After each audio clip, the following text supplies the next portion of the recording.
Dans ce nouveau format intitulé De la conscience à la conscience, l'animateur se connecte avec les spectateurs via le chat. Il annonce la rediffusion d'une vidéo enregistrée lors d'un voyage dans les Deux-Sèvres et en Bretagne, où il a rencontré Mario, Sanoso, Véronique, Rosie et Natalo pour organiser un événement sur le Christ féminin. Il aborde ensuite le sujet de la conscience, qu'il considère comme central dans son approche. Il remet en question les certitudes et se demande comment se positionner par rapport à la conscience et au divin. Il évoque le sentiment de toute puissance et d'impuissance ainsi que la difficulté à concrétiser ses désirs. Il explore également la relation entre l'individuel et le collectif dans la conscience, ainsi que la nature de la manifestation et de la matière. Il conclut en annonçant la recherche de nouveaux formats pour permettre une approche collective de la conscience. Dans cet enregistrement, Elon s'interroge sur la nature de la conscience et sur la façon dont notre point de vue influence notre perception de la réalité. Il se demande si la somme des points de vue subjectifs peut nous donner une véritable essence de la conscience, ou si cela restera toujours insaisissable. Il explore également le lien entre conscience et incarnation, se demandant si notre âme se réincarne de vie en vie ou si nous sommes simplement une expérience de Dieu. Ces questions sont essentielles pour comprendre le sens de la vie et comment atteindre le bonheur et l'harmonie avec la création. Elon partage son chemin personnel vers une vie plus harmonieuse et équilibrée, en apprenant à observer le monde depuis un nouveau regard, en se détachant du personnage égotique. Il a rencontré plusieurs personnes, notamment Marie Sanso, Véronique Rosie et Nathalie To, pour discuter de ces sujets en état modifié de conscience. Cet enregistrement avec Marie explore la nature même de la conscience et dure environ 1 heure. Dans ce dialogue, l'orateur partage sa vision de mélanger les différentes visions dans des états de conscience modifiés, permettant d'explorer l'essence des choses. Il souligne l'importance de la diversité des visions et de la possibilité de lâcher les certitudes pour avancer avec foi et amour.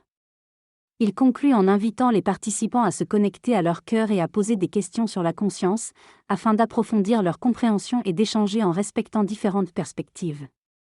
La conscience humaine peut être perçue comme un aspect acrobatique, permettant de voir les multiples états de la conscience divine. Elle peut être comparée à un éventail ou un panel d'expression de la nature. On peut également la visualiser comme un nuancier, offrant une gamme infinie de nuances et de manifestations. La question sous-jacente est de savoir si ce nuancier est suffisant pour comprendre la profondeur de la conscience, ou s'il existe une nature au-delà de sa manifestation. Une image pertinente pour illustrer cela est celle d'une sphère non manifestée, étant à la fois un centre et un déploiement autour de ce centre. Cette forme de sphère se retrouve dans différents plans et dimensions, et est omniprésente. Cependant, il est crucial de s'intéresser au centre de cette sphère, car c'est là que se trouve la graine ou l'information primordiale. Ce centre est situé spécifiquement dans la région du thymus, juste en dessous du sternum, et semble être connecté au cœur. Il possède une double nature, plongeant vers l'infiniment petit et s'expandant vers l'infiniment grand. C'est comme si en zoomant sur ce centre, on pouvait accéder à la totalité des informations et à l'essence même de l'information. Le choix est donc de regarder les rayons qui émanent de ce centre et de voir la diversité, ou de se tourner vers le tout concentré pour découvrir sa nature intrinsèque. Dans cette conversation, les interlocuteurs explorent la notion de plonger à l'intérieur de soi-même et de se confronter à sa propre vérité. Elle s'évoque l'idée d'un centre infini, le zéro, qui renvoie à une expérience de vastitude et de boucle. Ils discutent également de la notion d'hologramme et de la nature du centre, symbolisée par un œuf contenant une poule en devenir. Ils abordent aussi l'idée d'essais-erreurs qui permettent à l'humanité de comprendre sa nature. Finalement, ils évoquent la possibilité d'explorer plus en profondeur cette notion de zéro en le comparant à un hublot qui ouvre une fenêtre sur autre chose. Ils expriment le désir d'aller voir ce qui se cache derrière ce hublot et d'explorer encore plus petit, là où tout converge. Le locuteur exprime son intention de repartir à zéro, de neutraliser sa vision actuelle et d'ouvrir la voie à une nouvelle vision émergente. Il parle d'un point de convergence où se trouve quelque chose d'infini qui tend vers l'infiniment petit. Il mentionne également l'énergie et la force qui le connectent à son corps et au soleil, ainsi qu'à une sorte d'énergie électromagnétique.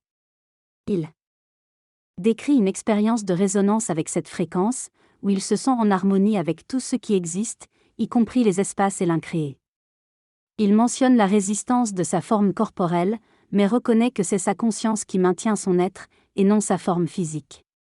Il parle également de la conscience qui veille sur la forme du corps. Le locuteur exprime un sentiment de dispersion de ses cellules dans le cosmos tout en étant rassemblé en un seul endroit, et une unité avec tous. Les atomes et l'ensemble de la pièce. Il parle de l'entité spirituelle présente, indépendamment de sa forme humaine, et de la possibilité de vivre cette expérience en tant qu'absolu tout en restant sur Terre. Il souligne l'importance de vivre cette vérité de l'absolu en tant qu'offrande à la conscience collective de l'humanité. Dans cette discussion, il est question de l'importance de l'expérience par rapport à l'explication. Il est souligné que nous sommes invités à vivre des expériences qui vont au-delà des mots et qui sont capables de modifier la conscience collective. Il est également mentionné que nous devons reconnaître à la fois notre petitesse et notre immensité, et que chaque expérience humaine sur Terre doit être mise en perspective dans le collectif. Il est proposé de changer notre perception pour remettre les choses à leur juste place. Il est également mentionné que l'infiniment petit est infini et que l'infiniment grand est fini. On aborde ensuite l'importance de se plonger dans l'instant présent et dans l'infini, ainsi que la différence entre le contact avec l'infini dans l'abdomen et dans le cœur. Il est expliqué que se connecter à cet absolu et à cet amour inconditionnel est plongé dans l'infini, tandis que se relier à l'amour humain est une expérience plus limitée. Finalement, il est suggéré que le terme cœur peut être utilisé pour désigner cet amour inconditionnel et cette unité avec le tout. L'expérience décrite dans la conversation concerne la sensation d'expansion et d'intrication au niveau cellulaire. La conscience souligne l'importance de la diversité des expériences individuelles et la possibilité d'avoir deux points de vue différents. Les interlocuteurs évoquent la question de la localisation de la conscience dans le cœur, en lien avec la résonance et l'osmose entre les individus. Ils suggèrent également que le cœur pourrait être le noyau des cellules, qui contient une information divine. Ils discutent de l'importance de l'accordage, de l'harmonie et du corps éthérique, qui peut être considéré comme la poubelle du corps astral et nécessite un recyclage. Ils évoquent également la saturation des ondes électromagnétiques et la nécessité de se mettre en accordage pour permettre au corps éthérique de fonctionner correctement. Lors de cette discussion, les interlocuteurs évoquent le fait de se sentir plus connectés et en lien les uns avec les autres. Ils remarquent également que leur corps éthérique devient plus transparent et que des déchets sont évacués. Les ressentis diffèrent selon les personnes, certains sentent une libération des tensions au niveau de la boîte crânienne, tandis que d'autres ressentent une évacuation au niveau des jambes et du bas du corps. Ils discutent ensuite de l'importance de la gestion des émotions et des sentiments, notant l'encombrement que cela peut provoquer. Ils constatent également une libération au niveau de la cage thoracique, et évoquent ensuite l'exploration du monde des pensées. Ils décrivent la complexité et la complication de celle-ci, soulignant l'importance de libérer la pensée de la complication pour pouvoir appréhender la complexité de manière plus claire. Ils mentionnent également une connexion avec la Lune et la conscience de la Terre. Enfin, ils abordent le lien entre le cœur et la digestion des pensées, et soulignent l'importance de choisir un endroit précis pour permettre cette connexion. L'échange entre les deux personnes aborde le concept du cœur en tant que point central de connexion avec toutes les choses. Il mentionne l'analogie des étoiles et du soleil pour illustrer cette idée. Il parle également de la nécessité de se débarrasser des croyances limitantes et de la gêne pour accéder à une nouvelle compréhension du cœur. Il souligne également l'importance d'être créatif dans notre vocabulaire et de laisser reposer toutes ces nouvelles compréhensions. Enfin, ils évoquent l'émotion et le partage en espérant recevoir des retours des auditeurs sur cette expérience particulière. Il conclut en disant que chaque perception est vraie mais qu'en libérant nos croyances limitantes, nous pouvons manifester de manière plus belle et créative dans le monde. Dans cette discussion, il est mentionné que Mario Di et la personne qui parle ont des visions différentes du concept du 0 et du 1. Mario Di considère que le néant est une création de l'humain pour se rassurer, tandis que l'autre personne voit le néant comme étant l'essence même des choses. Il est souligné que ces visions opposées ne peuvent pas être tranchées et qu'il est peut-être préférable de les abandonner pour percevoir les choses sous un autre angle. Il est également mentionné la question de l'amour inconditionnel et si cela est réellement possible ou si cela relève de l'illusion. Finalement, il est conclu que certaines questions peuvent être fausses ou non résolvables et qu'il est nécessaire de changer de point de vue pour qu'elles puissent disparaître.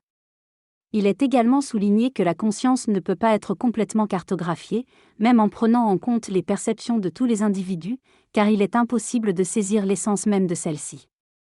L'utilisateur explique qu'il ne pense pas qu'il soit possible de cartographier la conscience en prenant en compte l'ensemble des observateurs subjectifs. Il raconte son expérience en présence de Mario Dill, qui a été une expérience intense et où il s'est senti très malade. Il décrit également un état pluriel où il se sentait à la fois infiniment petit et infiniment grand, et où sa psyché luttait pour survivre. Il évoque également l'idée que le zéro est un espace vide plein de potentialités. L'utilisateur exprime son intérêt pour cartographier la conscience afin d'atteindre une forme de libre arbitre et d'être aux commandes de son propre être. Il compare également cette idée à la cartographie de la Terre, qui a permis de dépasser l'ancienne croyance selon laquelle la Terre était plate. Il considère que cela permet de changer de paradigme et de devenir plus conscient de l'expérience vécue. L'utilisateur répond ensuite aux questions des autres participants, affirmant que cela ne lui fait pas peur de vivre de tels états d'expansion. Cathy pose la question de savoir si l'expérience peut être comparée à une sortie astrale, mais l'interlocuteur répond que ce n'était pas une sortie astrale, mais plutôt un état simultané dans une sortie astrale. Elle explique que dans une sortie astrale, une partie de nous est encore connectée au corps, mais elle préfère voir les expériences de manière multidimensionnelle, sans chercher une seule réponse. Elle aime l'idée de percevoir une situation de manière plurielle. Elle mentionne également l'idée du point zéro, qui est le point de manifestation entre l'incré manifesté et le cré manifesté. Elle se questionne sur l'illusion de la manifestation et croit en la matière comme moyen pour permettre à la conscience d'évoluer. Elle voit chacun de nous comme un moyen de transformation du monde et de l'évolution de la conscience. Elle mentionne aussi l'idée de l'évolution comme une forme de religion et parle de l'acceptation de l'impermanence des choses. Finalement, elle se demande si, à mesure que l'humanité évolue, la matière elle-même n'est pas en train de changer au niveau cellulaire et atomique. L'idée développée dans cette discussion est que, même si on n'adhère pas entièrement à la théorie de l'évolution de Darwin, on peut comprendre que les formes de vie ont évolué de manière complexe à partir de formes de vie plus simples. Cette évolution pourrait être due à des ondes de forme ou à une évolution naturelle. Avant qu'une nouvelle forme de vie n'existe, elle n'existait pas auparavant. Par exemple, lors de la formation de la Terre, il y avait initialement une vie microbienne, puis l'apparition du poisson a permis une évolution qui a donné à la conscience la possibilité de vivre une expérience différente. La conscience est à la fois responsable de cette évolution et l'utilise pour expérimenter. L'enjeu de l'évolution actuelle est de se demander si nous sommes en train de vivre une mutation, un saut quantique qui permettra à la conscience de vivre une expérience encore plus grande en utilisant de nouveaux attributs. Cette évolution n'est pas simplement pour la survie, mais pour permettre une plus grande joie de la manifestation. L'auteur compare cela à un enfant qui reçoit un nouveau jouet, ce qui lui permet d'explorer de nouvelles possibilités. La véritable question est donc de jouer avec la manifestation en tant que véhicule avec de nouvelles capacités pour vivre une expérience plus grande. Finalement, il est souligné que l'expérience elle-même est la finalité, plutôt que le contenu de ce qui est partagé. Le narrateur parle de l'importance de l'accès à de nouveaux espaces vibratoires pour développer nos capacités et enrichir notre expérience. Il souligne qu'il avance en se détachant de son personnage égoïque et en acceptant les critiques et les commentaires des autres. Il exprime sa joie de partager cette expérience avec les autres et conclut en demandant aux spectateurs de laisser leurs commentaires sur la vidéo. Le narrateur demande aux commentateurs leur avis sur le format de la vidéo qu'il a proposé. Il se demande si cela vraiment influence nos perceptions ou s'il faut trouver une autre forme de communication. Il répond ensuite à un commentaire sur la folie, expliquant qu'il ne croit pas qu'être connecté à des plans subtils soit synonyme de folie. Il accepte d'avoir plusieurs facettes qui ne sont pas toujours perçues par les autres et ne se sent pas mal à l'aise à ce sujet. Il remercie les commentateurs pour leur retour et leur soutien, admettant que parler tout seul devant l'écran est un défi pour lui. Il termine en disant qu'il croit en l'importance d'accepter notre part de folie, qui nous rend uniques et singuliers. Il propose également d'organiser une émission pour débattre de la question de l'illusion. Il salue Aurélien, dont c'est l'anniversaire, et assure qu'il envisage de réitérer cette expérience à l'avenir. Il conclut en envoyant des bisous et en souhaitant une bonne soirée.